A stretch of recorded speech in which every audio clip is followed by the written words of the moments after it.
ఓం శ్రీకృష్ణ పరబ్రహ్మణే నమః. శ్రీమద్భగవద్గీతా అథ త్రయోదశోऽధ్యాయः. క్షేత్రజ్ఞ విభాగయోగः. శ్రీభగవానువాచ ఇదం శరీరం కౌంతేయ క్షేత్రమిత్యభిధీయతే. ఏతద్భో వేత్తి తం ప్రాహుః క్షేత్రజ్ఞ ఇతి తద్విదః. శ్రీ భగవానుడు పలికెను, ఓ కౌంతేయ, ఈ శరీరమును క్షేత్రము అని పేర్కొందురు. ఈ క్షేత్రమును గూర్చి ఎరింగిన వానిని క్షేత్రజ్ఞుడు అని తత్వము తెలిసిన జ్ఞానులు తెలుపుదురు. క్షేత్రజ్ఞం చాపి మాం విద్ధి సర్వక్షేత్రేషు భారత.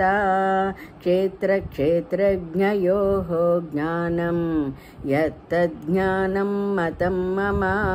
ఓ అర్జున, అన్ని క్షేత్రముల యందున్న క్షేత్రజ్ఞుడను అనగా జీవాత్మను నేనే అని తెలుసుకొనుము.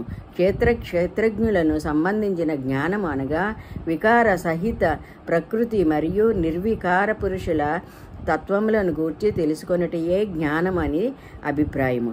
తత్ క్షేత్రం యచ్చ యదృక్ష యద్వికారి యథచ్చ యత్ సచ యో యత్ప్రభావశ్చ తత్సమాసేన మే శృణు.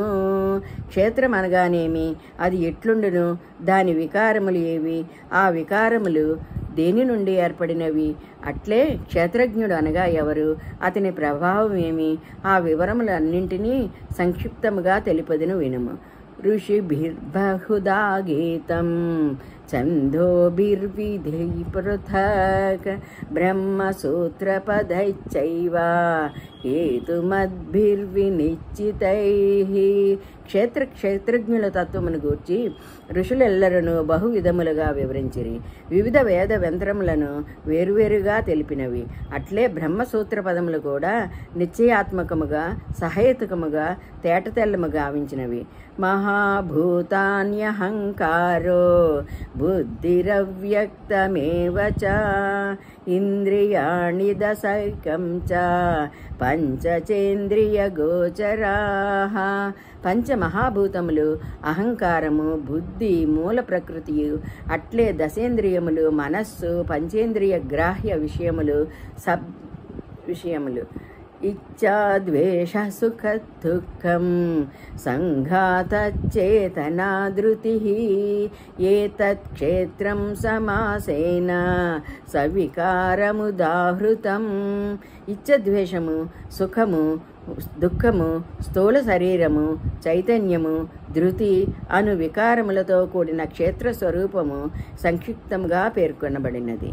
అమానిత్వమదంభిత్వం అహింసా క్షాంతిరార్జవం ఆచార్యోపాసనం శౌచం స్థైర్యమాత్మ వినిగ్రహ.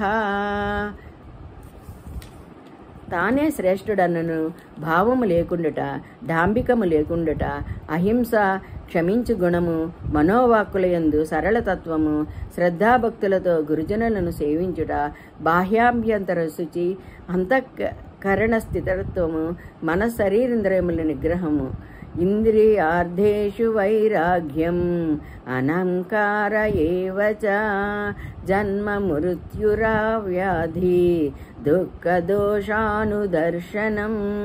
ఇంద్రియార్థముల యందు వైరాగ్యము, అహంకార రాహిత్యము, జన్మ మృత్యు జరా రోగాదుల యందు దుఃఖ దోషములు పదే పదే దర్శించుట.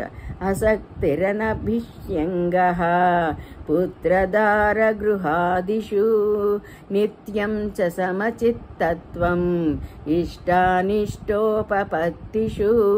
భార్య, పుత్రులు, ఇల్లు, సంపదలు మున్నగవాని యందు మమతాసక్తులు లేకుండుట, ఇష్టానిష్ట వస్తు ప్రాప్తి వలన ఇట్టి మనోవికారములలోనూ కాకుండుట, ఎల్లప్పుడూ సమభావముతో నుండుట. మయి చానన్యయోగేన భక్తిరవ్యభిచారిణి వివిక్తదేశ సేవిత్వం అరజిత సంపది సంసది అరతిరర్జన సంసది. పరమేశ్వరుడనైన నా యందు అనన్య యోగము ద్వారా అవ్యభిచరణ శక్తి భక్తి కలిగి ఉండుట, ఏకాంత పవిత్ర ప్రదేశమున వసించు ప్రవృత్తి కలిగి ఉండుట, విషయాసక్తులైన జనుల ఎడ ఆసక్తి లేకుండుట.